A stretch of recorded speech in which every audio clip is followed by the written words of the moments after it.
नमस्कार साथियों, मैं कुश कुमार सरल एग्जाम के यूट्यूब चैनल पे आपका स्वागत करता हूं। दोस्तों, लेकर आए हैं बिहार बीपीएससी 4.0 शिक्षक भर्ती से बनने वाले महत्वपूर्ण प्रश्न, जो आपका थ्योरेटिकल क्लास चल रहा है वर्तमान में बिहार के परिप्रेक्ष्य में। तो आज हम चर्चा करेंगे बिहार की मिट्टी के बारे में। अभी तक मैंने बिहार का आगे का भूगोल मैंने बताया, बांध, नदी और पर्वत के बारे में।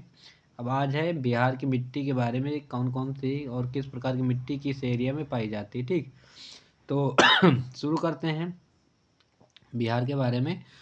तो पृथ्वी के ऊपरी सतह पर फैले मध्यम और बारीक कार्बनिक तथा अकार्बनिक मिश्रित कणों को मृदा मिट्टी कहते हैं।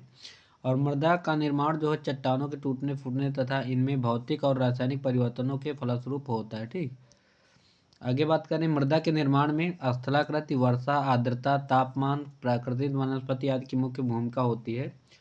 और मृदा के अध्ययन को क्या कहते हैं, तो पेडोलॉजी कहते हैं। और विश्व मृदा दिवस 5 दिसंबर को होता है। आगे बात करें, बिहार एक मैदानी राज्य है जहां लगभग 90% क्षेत्र में जलोढ़, अपोढ़, कछारी मिट्टी पाई जाती है। और बिहार में मिट्टी को उत्तर बिहार एवं दक्षिण बिहार निम्नलिखित रूप में विभाजित किया जाता है। अब बात करते हैं उत्तरी बिहार की मिट्टी में कौन कौन सी है। तो पर्वतपादी मिट्टी, तराई मिट्टी, पुरानी जलोढ़ जिसको बांगर मिट्टी कहते हैं, नवीन को खादर कहते हैं। और दक्षिणी बिहार की मिट्टी में टाल मिट्टी, कगारी मिट्टी, पुरानी जलोढ़, करैल, केवाल मिट्टी और लाल लाल पोली या बलथर मिट्टी, पीली बलथर मिट्टी। ठीक, आगे बात करें उत्तर बिहार की मिट्टी में। तो उत्तर बिहार की मिट्टी का निर्माण जो है हिमालय से निकलने वाली गंगा, गंडक, बूढ़ी गंडक, कोसी, महानंदा एवं उसकी सहायक नदियों से हुआ है। और उत्तर बिहार की मिट्टी को 4 उपवर्गों में बांटा गया है, जिसमें से पहला है आपका पर्वतपादी मिट्टी, ऊपर मैंने बता दिया है। तो यह मिट्टी किस प्रकार की होती है और कैसी होती है, तो यह मिट्टी जो है पश्चिमी चंपारण के उत्तरी पश्चिमी भाग के सोमेश्वर श्रेणी के आसपास पाई जाती है। और इस क्षेत्र में अधिक वर्षा होने के कारण मृदा में अधिक नमी पाई जाती है और यह अधिक उपजाऊ होती है। ठीक, और यह मृदा मुख्य रूप से धान एवं गन्ने की खेती के लिए अनुकूल होती है। आगे बात करें तराई मिट्टी। तो यह मिट्टी विस्तार जो है बिहार के उत्तरी सीमा पर पश्चिम में चंपारण से लेकर पूर्व में किशनगंज तक 5 से 7 किलोमीटर चौड़ी पट्टी में है। और इस मिट्टी में कहीं कहीं कंकड़ और रेत की मात्रा अधिक पाई जाती है तथा कई जगहों पर दलदली भूमि का भी विकास हुआ है। ठीक, आगे बात करें, यह मिट्टी हल्के भूरे या पीले रंग की होती है। यह मिट्टी धान, पटसन और गन्ने की खेती के लिए अनुकूल होती है। आगे बात करें पुरानी जलोढ़ या बांगर मिट्टी। तो इस मिट्टी का विकास उन क्षेत्रों में होता है जहां बाढ़ का पानी प्रतिवर्ष नहीं पहुंच पाता। और इस मिट्टी का विस्तार जो है मुख्यतः घाघरा, गंडक, दोआब और बूढ़ी गंडक के पश्चिमी भाग में है। आगे बात करें, इसका विस्तार जो है पूर्णिया, सहरसा, दरभंगा, मुजफ्फरपुर आदि क्षेत्रों में भी है। और इस मृदा में चूना और पोटास की अधिकता होती है तथा फास्फोरस एवं नाइट्रोजन की कमी होती है। इसकी प्रकृति जो है क्षारीय होती है। इसमें मुख्य रूप से धान, गेहूँ, मक्का, तंबाकू, गन्ना आदि उगाए जाते हैं। तो इस मिट्टी के बारे में याद रखना कि कौन कौन सी फसलें इसमें उगाई जाती हैं।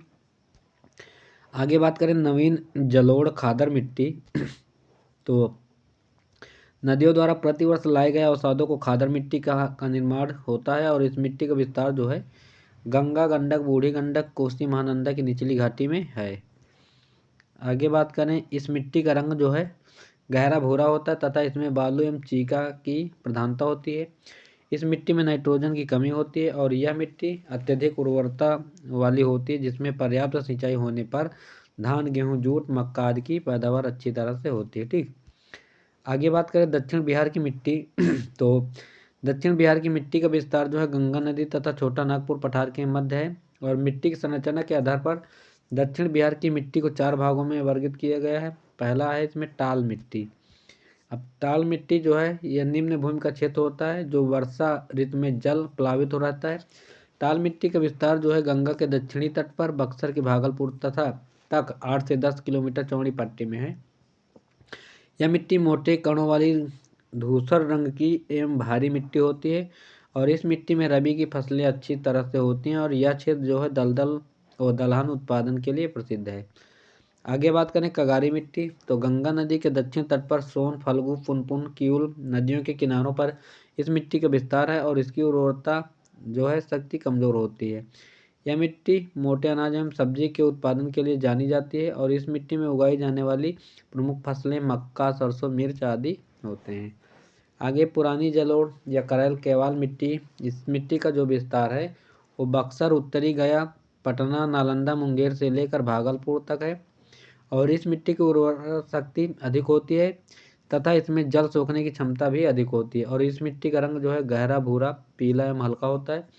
इस मिट्टी में उगाए जाने वाली प्रमुख फसलें मक्का, धान, बाजरा, आलू, अरहर आदि गेहूँ है। ठीक, बात करें लाल पीली बलथर मिट्टी की तो पश्चिम में कैमूर श्रेणी के निकट से पूर्व में राजमहल की उच्च भूमि तक 8 से 15 किलोमीटर चौड़ी पट्टी में इस मिट्टी का विस्तार होता है और यह मिट्टी जमुई, मुंगेर, खड़गपुर पहाड़ी क्षेत्र, बांका, नवादा और औरंगाबाद के पठारी क्षेत्र में पाई जाती है और इस मिट्टी में रेत एवं कंकड़ की बहुलता होती है तथा इसकी उर्वरता शक्ति काफ़ी कम होती है और इस मिट्टी में जल संग्रहण की क्षमता भी कम होती है। लौह तत्व की प्रधानता के कारण यह लाल रंग की होती है तथा इसकी प्रकृति अम्लीय होती है और इस मिट्टी में मक्का, ज्वार, बाजरा, अरहर आदि मोटे अनाज उपजाए जाते हैं। ठीक, अन्य महत्वपूर्ण बिंदु हम बता दें इसमें तो लाल बलुई मिट्टी कैमूर एवं रोहतास के पठारी क्षेत्र में पाई जाती है और इस मिट्टी में बालू और लैटराइट मिट्टी के अंश भी पाए जाते हैं। इस मिट्टी में मुख्य रूप से ज्वार, बाजरा, मक्का जैसे मोटे अनाज उपजाए जाते हैं। ठीक, तो फिलहाल आज के लिए बस इतना ही और कल हम बात करेंगे अगला टॉपिक वन्य एवं वन्यजीव, इसके विषय में बताएंगे। आज था मिट्टी का टॉपिक, तो बिहार की जो मिट्टी है 2 भागों में बांटी गई और वो कहाँ कहाँ कौन सी मिट्टी पाई जाती है, प्रमुख फसलें उसमें कौन कौन सी थी, इसके बारे में हमने बता दिया है। तो ज़्यादा बड़ा टॉपिक नहीं था फिलहाल, इसको याद रखना और मिट्टी से संबंधित प्रश्न पूछे जाते हैं। तो उम्मीद है कि यह वीडियो आपको अच्छा लगा होगा और क्लास अच्छी लगे तो कमेंट और लाइक करना ना भूलें, अपने दोस्तों तक शेयर करें। Thanks for watching this video, thank you.